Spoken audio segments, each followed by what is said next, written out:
In today's video, I'm going to teach you how to invert colors in Canva.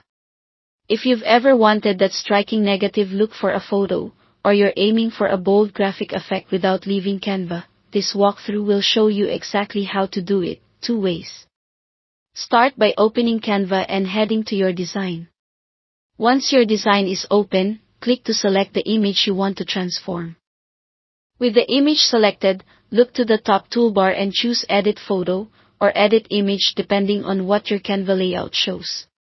This opens the editing panel where you'll find all the tools we need.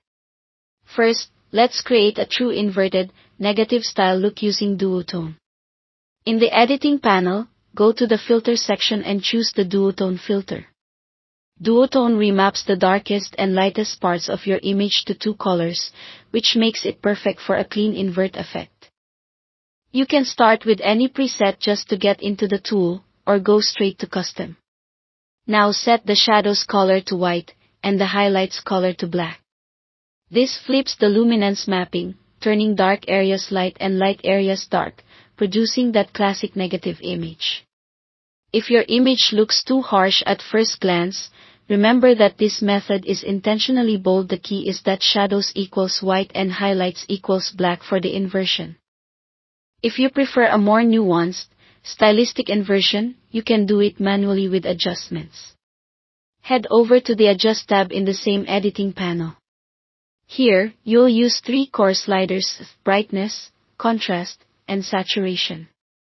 To mimic an inverted feel, increase the brightness to lift the overall lightness, and increase the contrast to deepen the separation between light and dark areas.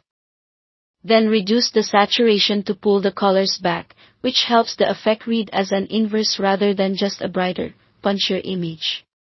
Work slowly, nudging each slider until the image takes on that complementary, inverted look. This approach won't be a mathematically perfect negative like duotone, but it gives you creative control, especially helpful if you need to keep some midtones or maintain legibility for text layered on top. When you're happy with the result, you're done. Thanks for watching.